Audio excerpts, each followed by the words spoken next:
Bonjour à toutes et à tous, j'espère que vous allez bien malgré ces quelques jours de froid printanier.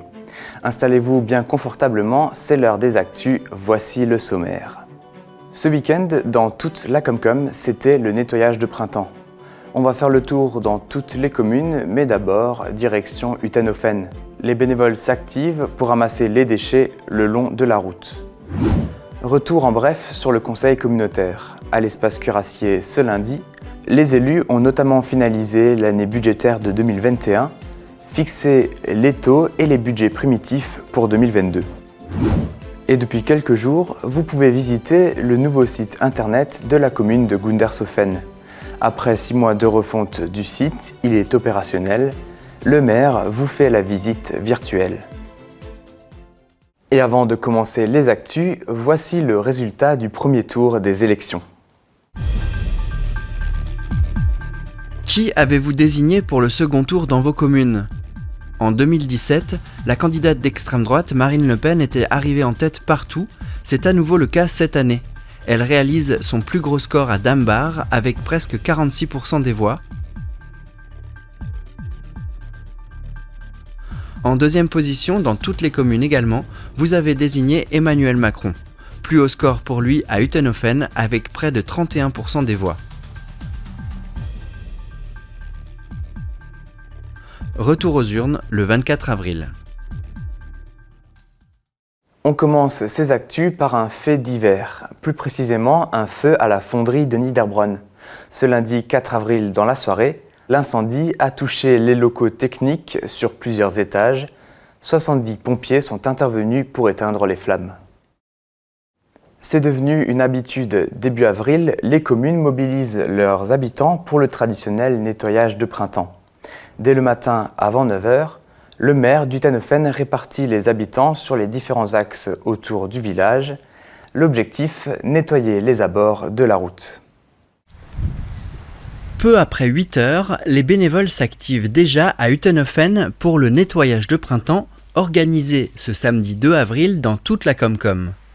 Après un briefing à la mairie, les 4 groupes se séparent et se répartissent sur tous les axes permettant de venir au village, c'est-à-dire vers Mittesheim, Merzwiller, Gumbrechtshofen et Gundershofen. L'objectif, effectivement, nettoyage de printemps organisé par la Comcom, c'est ramasser tous les déchets qu'on a aux abords de nos routes, déjà sur tout le territoire, et essayer de rassembler les villageois autour d'un projet commun. Les gens, c'est des cochons. On ne jette pas les déchets dans la nature. Il y a un mois, les élus ont mis un mot dans les boîtes aux lettres pour prévenir les habitants du nettoyage de printemps. Une dizaine de bénévoles a répondu à l'appel. Ils sont équipés de bottes, de gants et de râteaux pour attraper les déchets de loin. En quelques minutes, ils ramassent déjà leur premier détritus. Un tournevis. Un tournevis. Oh punaise. J'ai trouvé un tournevis. Ouais. Peut-être. Moi je fais les choses de sécurité si tu veux.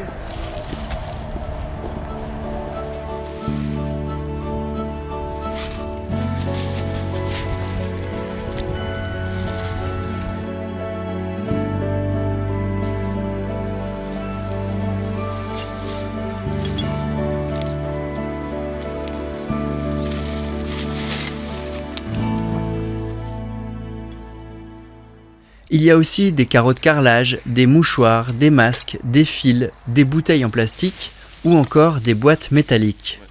T'as ramassé quoi? Des Canettes. déchets, Déchets. et des mégots, des cigarettes. Des mégots, des cigarettes. Quand les deux côtés des routes sont nettoyés, les participants retrouvent les autres groupes à l'atelier. Ensemble, ils font le débrief de ce qui a été trouvé et ils trient les déchets. Ça c'est le sachet des bouteilles là, Daniel. Ça c'est les bouteilles, ouais. On les met au conteneur avec les bouteilles. Le verre, c'est spécial, tu comprends? On peut recycler. Voilà. On peut refaire du verre avec. Les sacs sont ensuite déposés dans la remorque.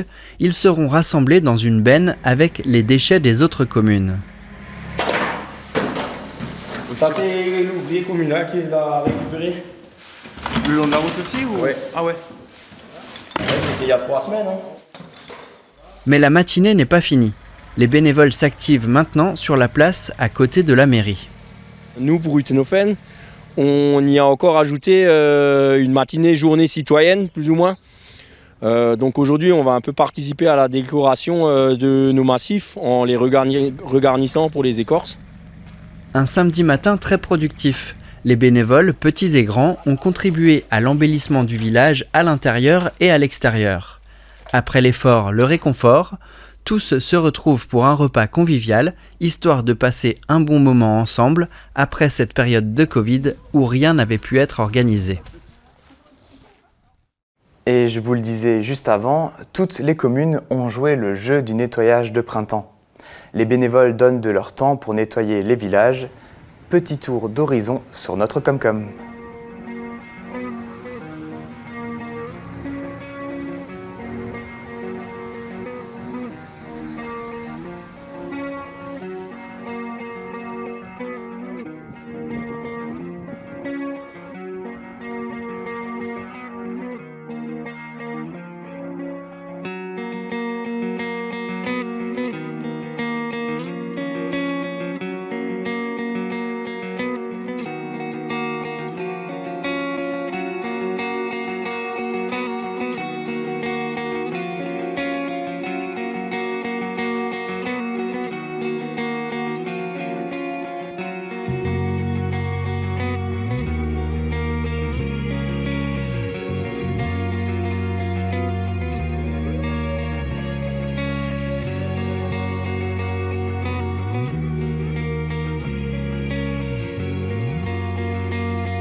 Et quand tous les sacs sont rassemblés, direction l'épicerie sociale à Gundershofen. Les communes déposent tous les déchets dans la benne. Les camionnettes prennent ensuite le chemin du retour avant le prochain nettoyage de printemps en 2023. Et le plus simple, c'est encore de ne pas jeter les détritus en pleine nature. Chacun doit faire preuve de civisme. Deuxième conseil communautaire de l'année à Reichshofen ce lundi 4 avril. À l'ordre du jour, les élus abordent plusieurs points, notamment le vote du budget 2021 et l'approbation du budget primitif pour 2022.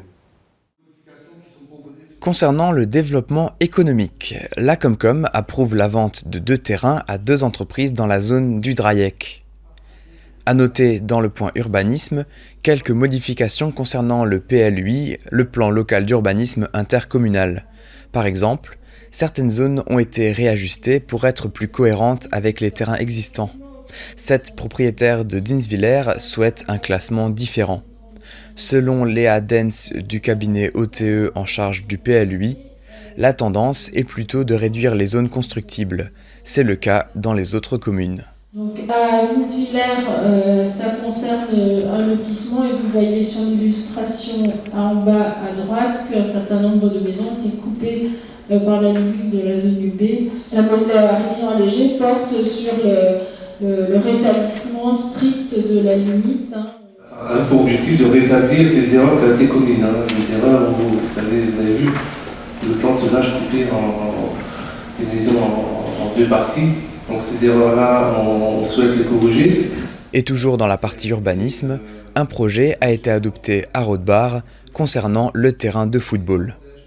La déclaration de projet vise à requalifier l'ancien terrain de football de Rothbard avec un projet de maraîchage bio et donc de reclasser le terrain concerné en 2 zones AC en AC1 pour permettre l'implantation de tunnels de plantation et requalifier le pelouse pour du stockage et de la vente directe. En ce qui concerne l'enfance sur le territoire, les élus approuvent le PEDT, le projet éducatif de territoire. L'objectif est de favoriser pendant le temps libre l'accès des élèves aux activités culturelles et sportives et aux nouvelles technologies de l'information et de la communication. On est tous côtoyés à aux enfants et aux jeunes qui nous semblent souvent pas très dynamiques, pas très impliqués. Alors là, on essaie de se donner les moyens encore plus de pouvoir les remettre en route et puis de les accompagner dans leur éducation. Et c'est vrai qu'on a rencontré le directeur de la CAF au mois de décembre, je crois, Jean-Marie, et pour pouvoir obtenir ces subventions à l'investissement, bien sûr, sans le label Jeunesse et Sport, il faut quand même une condition supplémentaire, condition, ce n'est pas là, comme dit Jean-Marie, c'est d'avoir signé un fameux PEDT, ce qui sera donc fait ce soir. 4 axes ressortent de ce projet: la citoyenneté, la cohésion sociale, l'approche environnementale et pour finir, le bien-être de l'enfant. Ce PEDT a été approuvé pour la période 2022-2026. Dans les affaires financières, le Conseil communautaire présente ses comptes de gestion de l'année 2021. Pour faire simple, sur le budget principal, la Comcom affiche un excédent de près de 5,3 millions d'euros. Pour le service des déchets ménagers, un excédent de 265 000 euros. Excédent aussi pour la gestion des milieux aquatiques GEMAPI de 300 000 euros. Et un déficit pour la ZAD Rayec de 971 000 euros, car tous les terrains ne sont pas vendus. Concernant le budget 2022, la Comcom prévoit, entre autres, près de 16 millions d'euros pour le budget principal. Pour le service d'élimination des déchets ménagers, la ZAD Rayec et GEMAPI, les montants s'affichent à l'écran. Le Conseil propose, comme l'année dernière, de maintenir les taux d'imposition pour 2022. Maintien aussi du produit pour la taxe GEMAPI à 160 000 euros. Une dernière info en fin de conseil, le service de carte d'identité et passeport qui va fermer à Niederbronn le 1er juillet va être transféré à la communauté de communes. Une personne sera embauchée et en attendant l'ouverture de la maison de pays, le service sera à la mairie de Niederbronn-les-Bains. Le président annonce la date de mise en fonctionnement le 1er juillet, donc pas de mise à l'arrêt du service sur le territoire. Les élus se retrouveront pour le prochain conseil, ce sera le 23 mai. Pâques arrive à grands pas. Pour chercher le chocolat, il faut attendre encore quelques jours, mais dans les villes et villages, des marchés de Pâques sont organisés. Ce dimanche 3 avril, la place du bureau central était animée. Une quarantaine d'artisans disposés dans les tentes proposaient de nombreuses décorations en lien avec la fête de Pâques et du printemps, comme des lapins, des poules ou des œufs.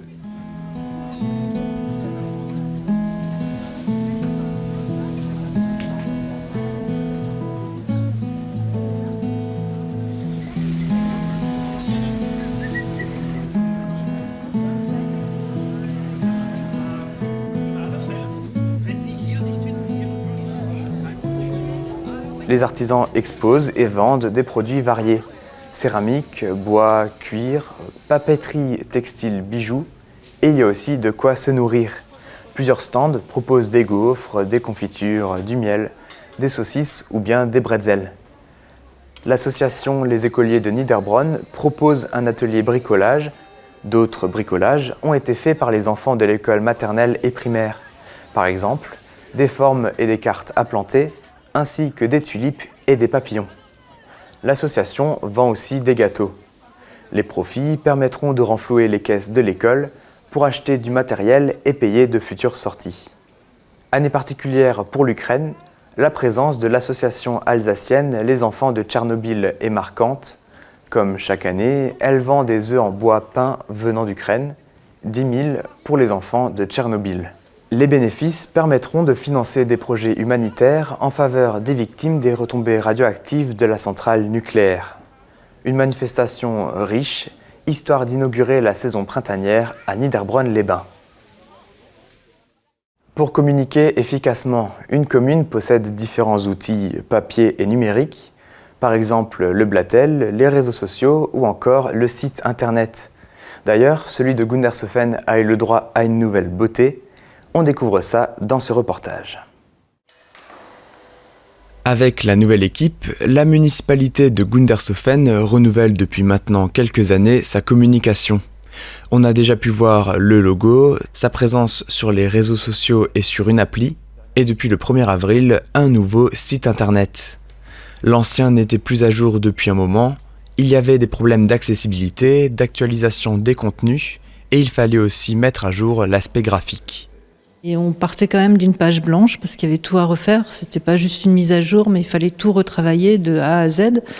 Ça nous a quand même pris 6 mois pour avoir une idée solide de ce qu'on voulait faire. C'est un site qui a plusieurs objectifs. Être entre la tradition et la modernité, mettre en avant finalement l'attractivité communale pour les entreprises, les commerces, les habitants, etc. Mettre en avant les services. Qui devait être facile d'utilisation. On trouve l'info en 3 clics. C'était le mot d'ordre. Faut pas se perdre, il faut trouver assez facilement l'information qu'on cherche. Montrer qu'on est une commune qui est authentique, voilà, avec les onglets qui ont leur traduction en alsacien, et aussi un site internet moderne, c'est-à-dire qu'il soit responsive design, que sur n'importe quelle structure, tablette, téléphone, ou alors simplement avec un ordinateur, que le site s'affiche bien et qu'on puisse emmener Gundershofen avec soi, qu'on soit à Melbourne, à New York ou à Gundershofen.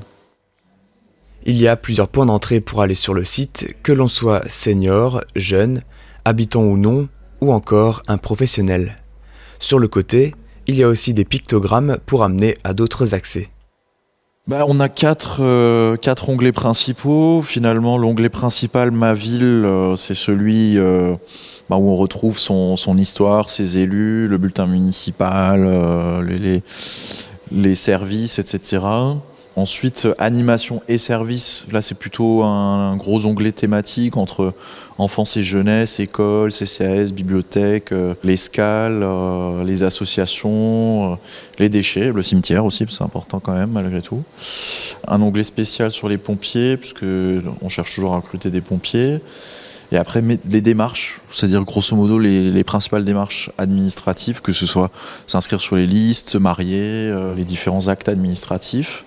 Et puis derrière, les grands projets, puisque finalement c'est aussi un outil pour mettre en avant le travail de la municipalité, ce qui se passe, et de démontrer 2 choses, c'est que la commune est active, et de l'autre, c'est de tracer les perspectives du futur visage de la commune. Les actualités de la mairie sont visibles sur le site de manière plus détaillée que sur les réseaux sociaux. Les élus veulent que ce soit un point de référence pour les habitants et qu'il soit très régulièrement mis à jour. Un site internet doit vivre. Il y a beaucoup de choses à réactualiser, ne serait-ce que les arrêtés municipaux, les conseils municipaux, les différentes lois ou délibérations qui sont en cours, quoi. Donc depuis le 1er avril, vous pouvez voir les nouveautés sur www.gundershofen.fr. Prochaine étape pour la municipalité, les véhicules communaux, puis un livret d'accueil et peut-être une newsletter. Au courant de l'année, il y aura aussi un CV vidéo visible sur le site, donc restez connectés. Et avant de finir, on revient sur ce reportage de la semaine dernière avec ces vélos à récupération d'énergie. Il s'agissait d'un poisson d'avril. Malheureusement, nous ne sommes pas équipés d'un tel matériel, bien que les salles de sport à récupération existent et que toutes les infos étaient réelles. Les vieux vélos ne peuvent pas convertir l'énergie du cycliste en électricité, du moins pas encore. Pour récupérer l'énergie, le dernier rapport du GIEC démontre qu'il faut développer les énergies renouvelables, notamment le solaire. C'est tout pour les actus, mais on continue avec la suite de nos programmes. Dans l'interview de la semaine, direction les locaux de Fer, l'entreprise a reçu récemment le prix Alsace Excellence. Nouvelle émission d'À la télé pour les aînés, on va parler conduite avec l'association Brain Up. Rendez-vous vendredi prochain avec Rémi pour de nouvelles actus, et d'ici là, portez-vous bien.